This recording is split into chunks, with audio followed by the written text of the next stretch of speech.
Salut à tous. Allez, aujourd'hui je vais faire un petit tuto sur l'importance de vous faire, j'essaie de vous faire comprendre qu'il faut que vous appreniez les notes sur votre manche si vous voulez vraiment démancher et faire de jolis solos. Et avec ces notes sur les manches, il y a encore un deuxième exercice que vous devez apprendre absolument, ce sont les degrés. Voilà, donc je vais expliquer et vous montrer plutôt et puis donner des explications par la suite. Allez, on fait ça. Voilà. Donc je vais rester en mi. Je ne vais pas dire mi mineur ou mi majeur, je m'en fous ça. Je reste en mi. Donc je vais partir de la case 12. Mi. Un demi-ton plus bas. J'ai une septième majeure. Un demi-ton. Septième mineur. Un demi-ton, j'ai une sixte majeure. Un demi-ton, j'ai une sixte. Un demi-ton, j'ai ma quinte. Hein? Ou si je monte, j'ai une quinte augmentée. Ou sixte. Vous voyez que, voilà, quinte. Quinte diminuée. Ou quarte augmentée. Quarte.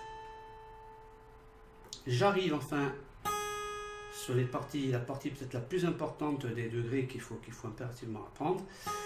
Là, c'est la tierce. C'est la tierce majeure de mon mi. Je descends d'un demi-ton. Vous voyez que je pourrais dire un peu joyeux, regardez. Comme ça, c'est un peu triste. Vous voyez, voilà. Donc là, je suis sur la tierce mineure. Ok. Voilà. Ensuite, seconde. Et puis seconde mineure ou seconde dite bémol. Et enfin,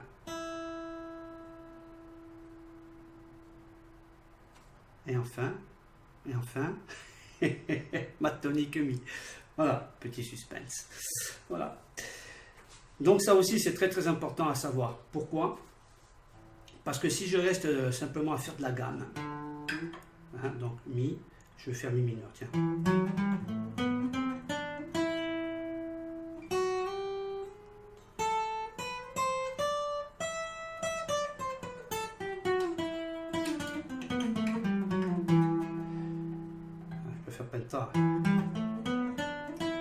Ok, voilà. Alors vous voyez, c'est toujours, on est obligé de suivre un schéma, un ordre. Alors ça, si vous mettez un backing track derrière, qu'est-ce que vous faites? Vous tournez en rond parce que vous n'envoyez que des notes comme ça. Alors ça peut être joli, parce que si rythmiquement vous êtes bien placé, ok, mais il n'y a rien, il n'y a pas de richesse, il n'y a rien de mélodique. Donc, si on commence, même sans trop savoir ces notes, si on connaît déjà un peu ces degrés, je vais plutôt faire comme ça. Par exemple, mi, tierce mineure, quarte, quinte, la septième mineure, l'octave.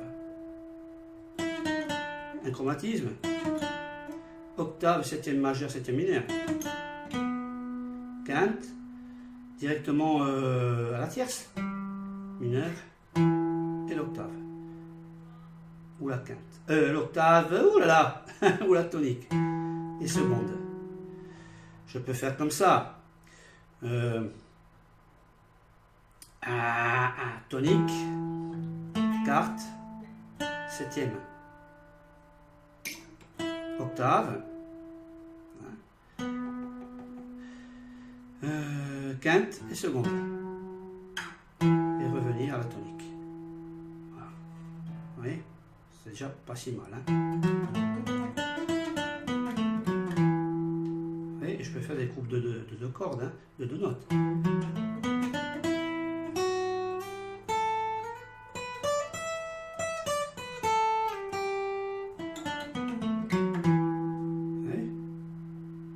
Voilà.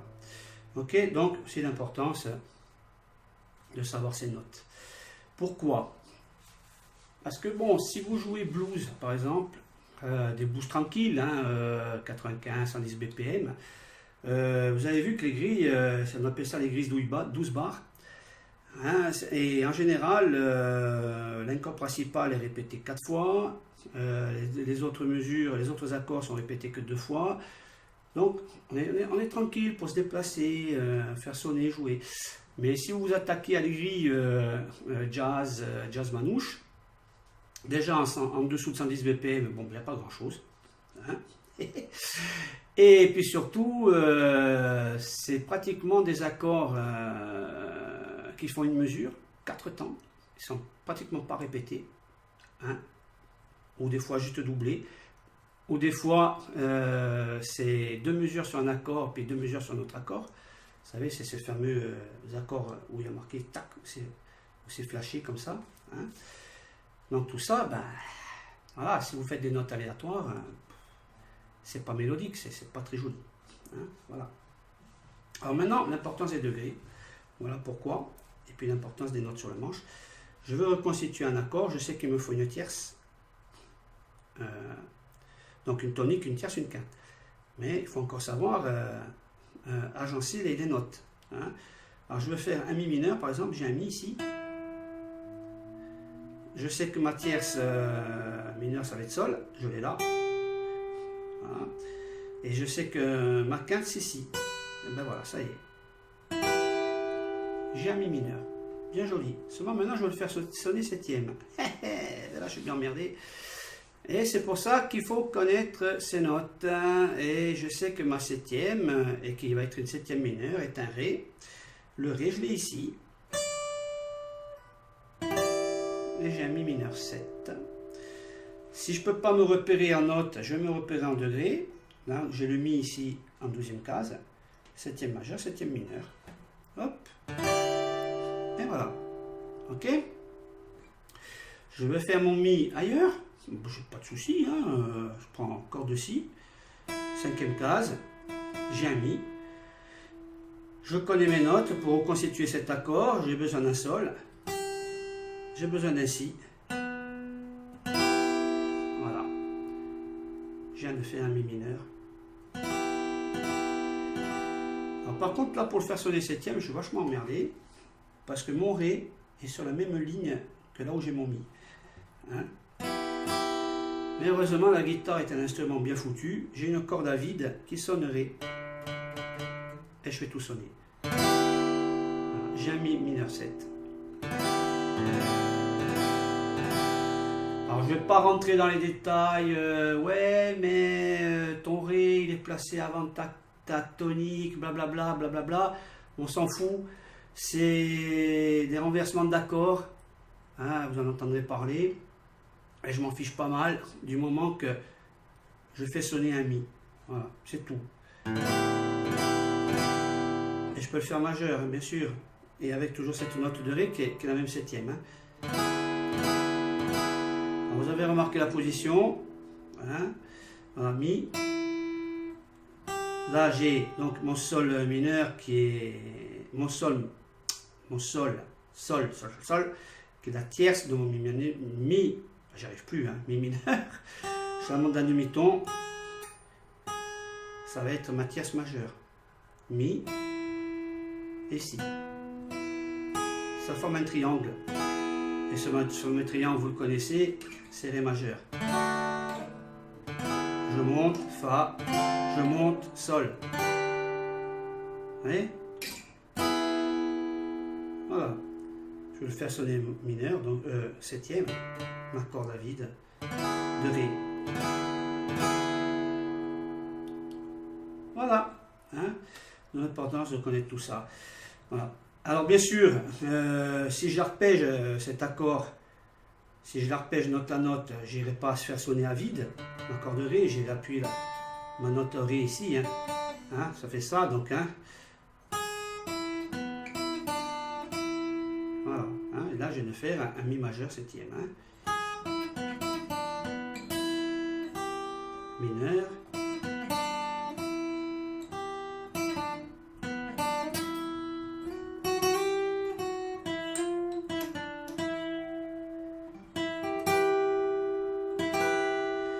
Alors maintenant, j'ai une petite ambiguïté. Et là, je vais poser la question pour les plus évolués d'entre vous, qui connaissent bien le solfège. Vous allez voir le petit truc. Je fais un Mi mineur. d'accord? J'ai envie d'augmenter ma quinte. Voilà, je dirais, parce que j'ai augmenté ma quinte, et que je suis toujours sur un Mi, je dirais, voilà, là j'ai un Mi mineur, quinte augmentée. Seulement là j'ai un gros souci. En augmentant ma quinte, je suis sur un Do. Et j'ai Sol et Mi. Et Sol et Mi, ce sont les notes pour faire un Do majeur. Donc là pour moi je suis en Do majeur. Mi mineur. Ouais, d'où l'importance de bien comprendre les degrés et de connaître ces notes sur le manche. Vous voyez comme c'est important. Voilà. Et tout ça, ben, ça va vous permettre d'arpéger, hein, de placer vos doigts et de jongler, et d'arpéger les accords que vous voyez sur vos grilles. Voilà. Hein, sans perdre de temps, vous allez passer de mesure en mesure, tranquillement. Voilà.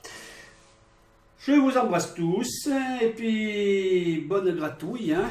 C'est l'été, il faut en profiter, là maintenant, il faut sortir les grattes. Hein. Voilà. Allez, à plus.